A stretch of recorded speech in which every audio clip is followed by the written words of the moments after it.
வணக்கம் என் தமிழ் உறவுகளே. 2000 ஆண்டுகளுக்கு முன்பு சோழர்களால் கட்டப்பட்ட ஒரு அழகிய சிவன் கோவில் தான் இன்னைக்கு நம்ம பார்க்க போறோம். இந்த கோவில் எங்க இருக்கு, எப்படி இருக்கு, கோவிலின் சிறப்புகள் என்னன்னு இந்த பதிவுல நம்ம பார்க்க போறோம். நீங்களே கோவிலுக்கு போயிட்டு தரிசனம் பண்ண மாதிரி ஒரு மன நிம்மதி கிடைக்கும். வீடியோவை முழுமையாக பாருங்க.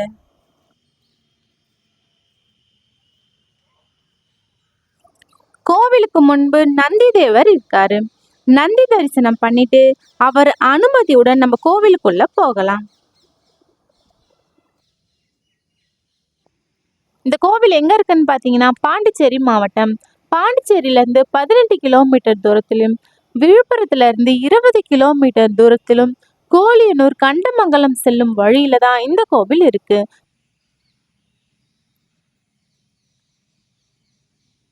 இந்த கோவிலுடைய பெயர் திருவாண்டார் கோவில். இந்த கோவில்ல சிவபெருமான் பஞ்சநாதீஸ்வரர் என்றும் வடுகீஸ்வரர் என்றும் அழைக்கப்படுகிறார். பார்வதி தேவி திரிபுர சுந்தரியாக இத்தலத்தில் அருள் பாலித்து வருகின்றார்.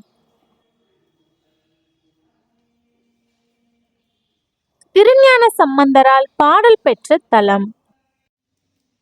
தேவாரம் பாடல் பெற்ற நடுநாட்டு தலங்களில் 16வது சிவத்தலம்.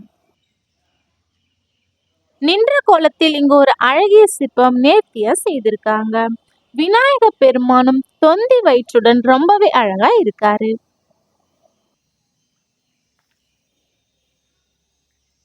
விஷ்ணுவின் சங்கும் சக்கரமும் இங்க அழகா செய்திருக்காங்க.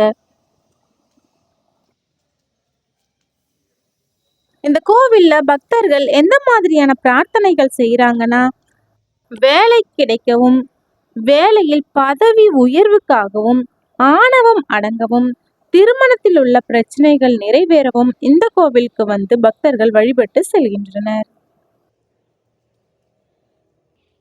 இப்ப நம்ம விநாயகர் சன்னதிக்கு தான் போக போறோம். அங்க போயிட்டு பார்க்கலாம்.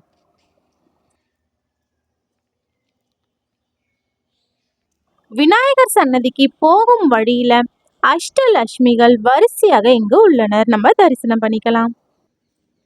வலம்புரி விநாயகர் சன்னதி நம்ம தரிசனம் பண்ணிக்கலாம். இங்க தட்சிணாமூர்த்தி இருக்காரு, நம்ம தரிசனம் பண்ணிக்கலாம்.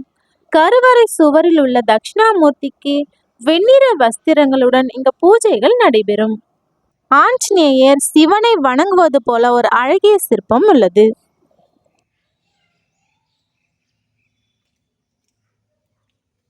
இந்த கோவில்ல நிறைய கல்வெட்டுக்கள் இருக்கு.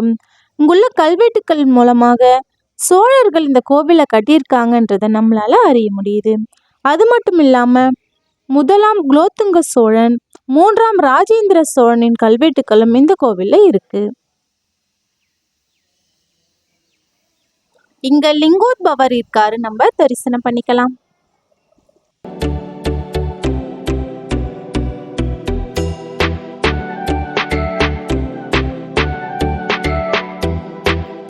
இந்த கோவிலின் தல விருட்சம் வன்னி மரம் இங்க இருக்கு. சுத்தி வந்து நம்ம தரிசனம் பண்ணிக்கலாம்.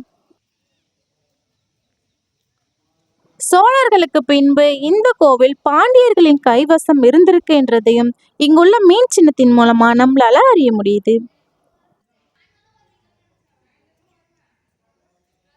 அஷ்டமி நாளில் இங்குள்ள வடுகீஸ்வரருக்கும் பைரவருக்கும் சிறப்பு அபிஷேகங்கள் நடக்குதுங்க.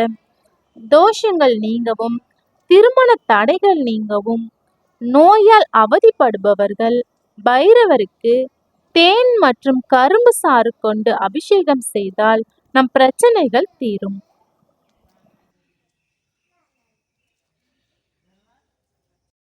இப்ப நம்ம முருகன் சன்னதிக்கு வந்துட்டோம். இந்த கோவில்ல முருகப்பெருமான் தனது மயில் வாகனத்தில் இடதுபுறம் திரும்பி 6 முகங்களுடனும் 12 கைகள் மற்றும் ஆயுதங்களுடன் அருள் பாலித்து வருகின்றார். இப்ப நம்ம முருகப்பெருமான தரிசனம் பண்ணிக்கலாம். அருணகிரிநாதர் தனது திருப்புகழ் பாடல்களில் முருகனை இந்த வடிவில் வழிபட்டால் பாவங்கள் அனைத்தும் நீங்கும் என்று கூறியுள்ளார்.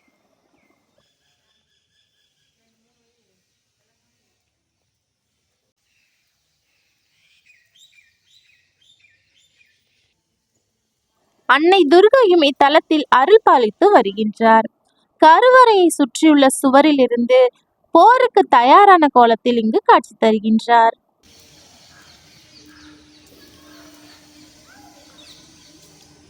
வடுக பைரவர் சன்னதி. இங்குள்ள பைரவருக்கு தேன் மற்றும் கரும்பு சாறு கொண்டு அபிஷேகம் செய்தால் திருமண தடைகள், நோயால் அவதிப்படுபவர்களுக்கு சிறந்த தீர்வு கிடைக்கும்.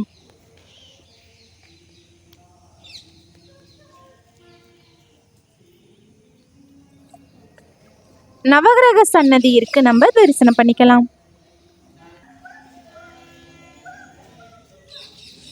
சண்டிகேஸ்வரர் சன்னதி இங்க இருக்கு, நம்ம சண்டிகேஸ்வரரை தரிசனம் பண்ணிக்கலாம்.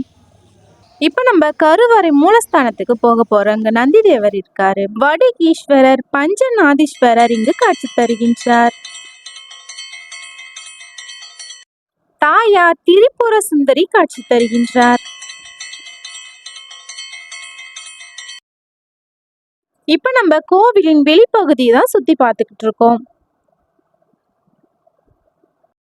இந்த கோவில்ல கொண்டாடப்படும் திருவிழாக்கள் தமிழ் புத்தாண்டு, வைகாசி விசாகம், திருக்கார்த்திகை, ஸ்கந்த சஷ்டி, தைப்பூசம், சிவராத்திரி போன்ற திருவிழாக்கள் இங்கு வெகு விமர்சையாக நடைபெறுகிறது. இப்போ இந்த கோவிலின் தல வரலாறு என்னன்னு பார்க்கலாம்.